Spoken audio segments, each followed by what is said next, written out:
Assalamualaikum warahmatullahi wabarakatuh. Selamat datang kembali di Sunani Channel Pasundan. Semoga dulur-dulur semua selalu dalam keadaan sehat dan dilancarkan segala urusannya dan rezekinya. Amin ya Allah ya Rabbal alamin. Baik,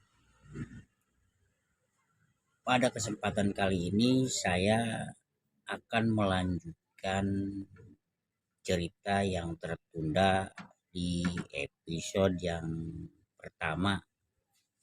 Sebelum saya ngelanjutin ke topik utamanya, jangan lupa bantu channel ini dengan cara like, comment, share, dan subscribe. Baik, kita lanjutkan cerita selanjutnya. Gundukan kuburan Pak Hasan terus mengeluarkan asap, tetapi tidak ada makhluk apapun yang muncul. Lalu kemudian di waktu Pak Jarwo beranjak pulang, dia melihat sosok perempuan di balik semak-semak. Pak Jarwo terus menatap dan memperjelas penglihatannya dan berkata dalam hatinya, siapa yang malam-malam begini ada seorang perempuan?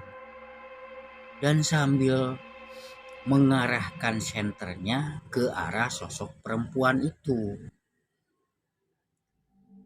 Setelah sudah agak dekat, Pak Jarwo kaget. Ternyata sosok perempuan itu adalah Bu Siti. Bu Siti ini adalah istrinya Pak Hasan. Lalu Pak Jarwo bertanya pada Bu Siti, ngapain malam-malam begini ada di pemakaman Bu Siti? Bu Siti pun menjawab, saya sengaja kesini untuk nemenin suami saya, jawabnya. Kemudian Bu Siti meninggalkan pemakaman dan Pak Jarwo begitu saja.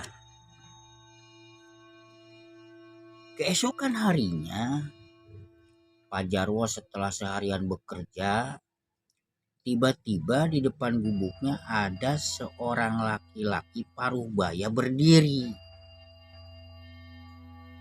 Pak Jarwo belum mengenalnya. Sebelum ditanya oleh Pak Jarwo, tiba-tiba laki-laki itu berbicara. Akan datang lagi pocong itu.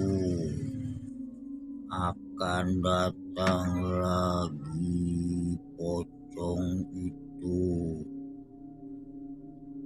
Lalu Pak Jarwo menjawab, saya nggak bakalan takut, kata Pak Jarwo.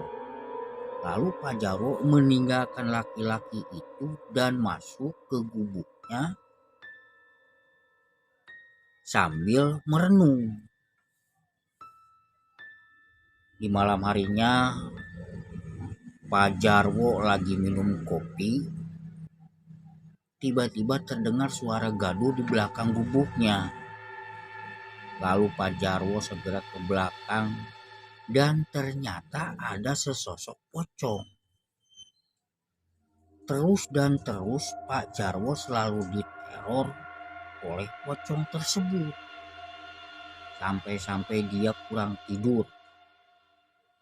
Saking kesalnya karena terus diteror oleh pocong itu, Pak Jarwo keluar dari gubuknya dan langsung ambil cangkul yang ada di belakang gubuknya. Setelah itu Pak Jarwo langsung berangkat menuju pemakaman. Tujuannya ingin mendatangi kuburan Pak Hasan.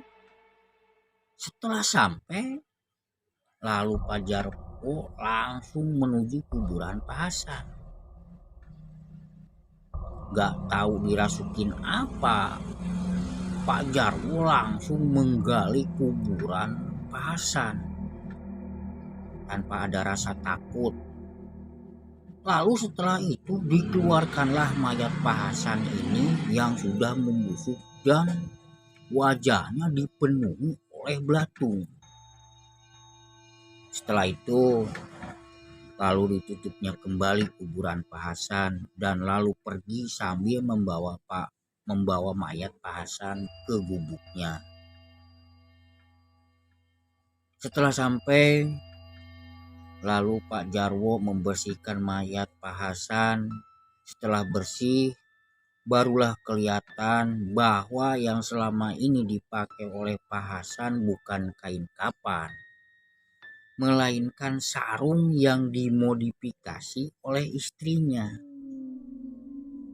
Pak Hasan kaget dan berkata, "Kenapa keluarga Pak Hasan tega membungkus mayat dengan kain sarung, bukan dengan kain kapan?" Begitu cetus Pak Jarwo. Melihat mayat Pak Hasan begitu, Pak Jarwo pun gak tega. Sambil memandang mayat itu, Pak Jarwo berkata, "Udah, jangan mengganggu lagi. Insya Allah besok saya belikan kain kapan." Dan lalu dibaringkanlah mayat Pak Hasan di dekat tempat tidurnya. Di tengah malam, tiba-tiba hujan pun turun disertai petir yang menggelegar. Tiba-tiba mayat Pak Hasan bergerak dan matanya melotot, lalu bangun dan bicara. "Jarwo, Jarwo."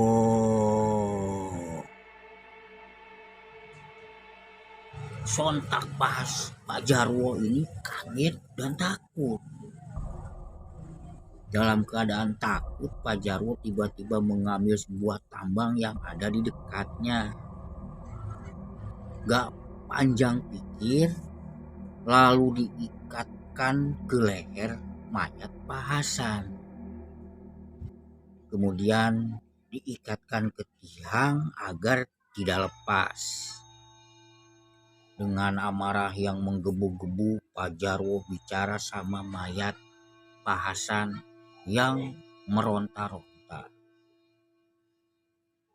"Hasan, kamu jangan kemana-mana. Besok pasti dibelikan kain kapan," kata Pak Jarwo. Pagi-pagi sekali Pak Jarwo pergi ke pasar untuk membeli kain kapan. Setelah dapat kain kapan itu, lalu Pak Jarwo mengganti kain sarung itu dengan kain kapan. Kemudian Pak Jarwo secara diam-diam menguburkan mayat Pak Hasan tanpa seorang pun tahu.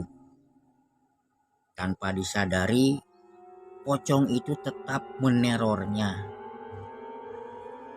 Pikir Pak Jarwo setelah diganti kain kapannya gak bakal neror lagi.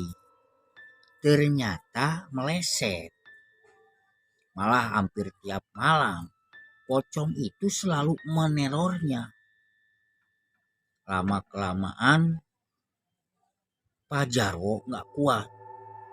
Lalu memutuskan untuk kembali ke kampung halamannya. Di dalam perjalanan melewati rumah Bu Siti. Tanpa diduga, Pak Jarwo melihat Bu Siti sedang ngobrol dengan seorang laki-laki. Karena Pak Jarwo ini penasaran, lalu Pak Jarwo secara diam-diam ngintip lewat jendela yang sedikit terbuka. Betapa kagetnya Pak Jarwo. Ternyata Bu Siti ini lagi ngobrol sama Pak Hasan, suaminya yang telah meninggal.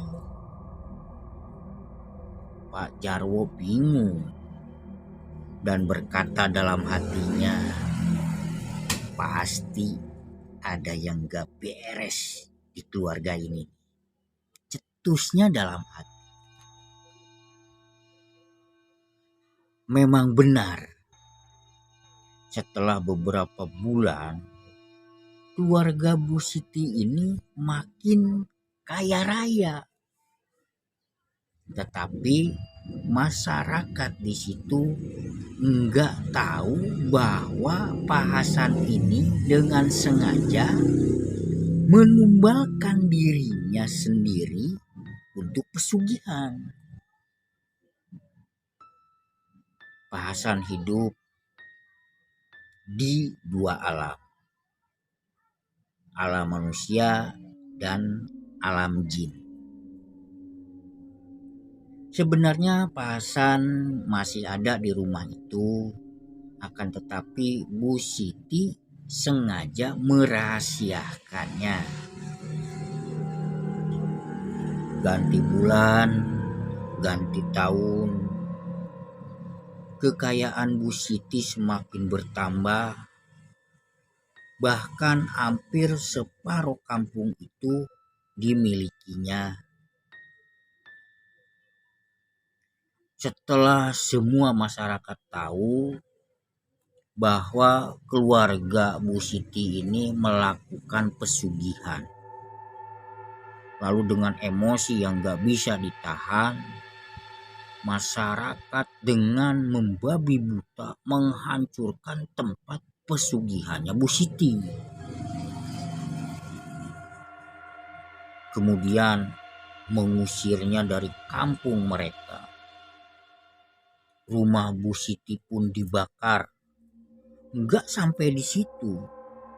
Kuburan Pak Hasan pun dihancurkan dan diratakan. Masyarakat di kampung itu tidak mau kalau di kampungnya ada kuburan yang dijadikan tempat pesugihan.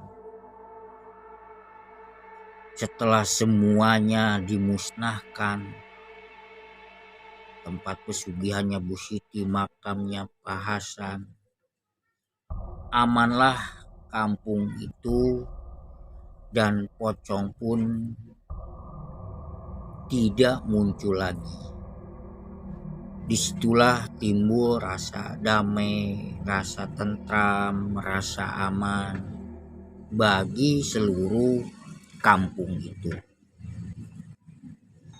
Begitu juga Pak Jarwo akhirnya kembali lagi bekerja di perkebunan karet, dan akhirnya dia menemukan kedamaian, ketentraman, tidak diganggu terus oleh pocong Pak Hasan. Dan akhirnya cerita kisah nyata ini tamat. Mudah-mudahan sedikit menghibur penonton semua, pendengar semua. Saya minta maaf bila ada bahasa atau kata atau nama yang sama dengan cerita ini. Mohon maaf yang sebesar-besarnya. Terus pantau Sundanis Channel Pasundan untuk cerita selanjutnya. Terima kasih. Wassalamualaikum warahmatullahi wabarakatuh. Salam sehat.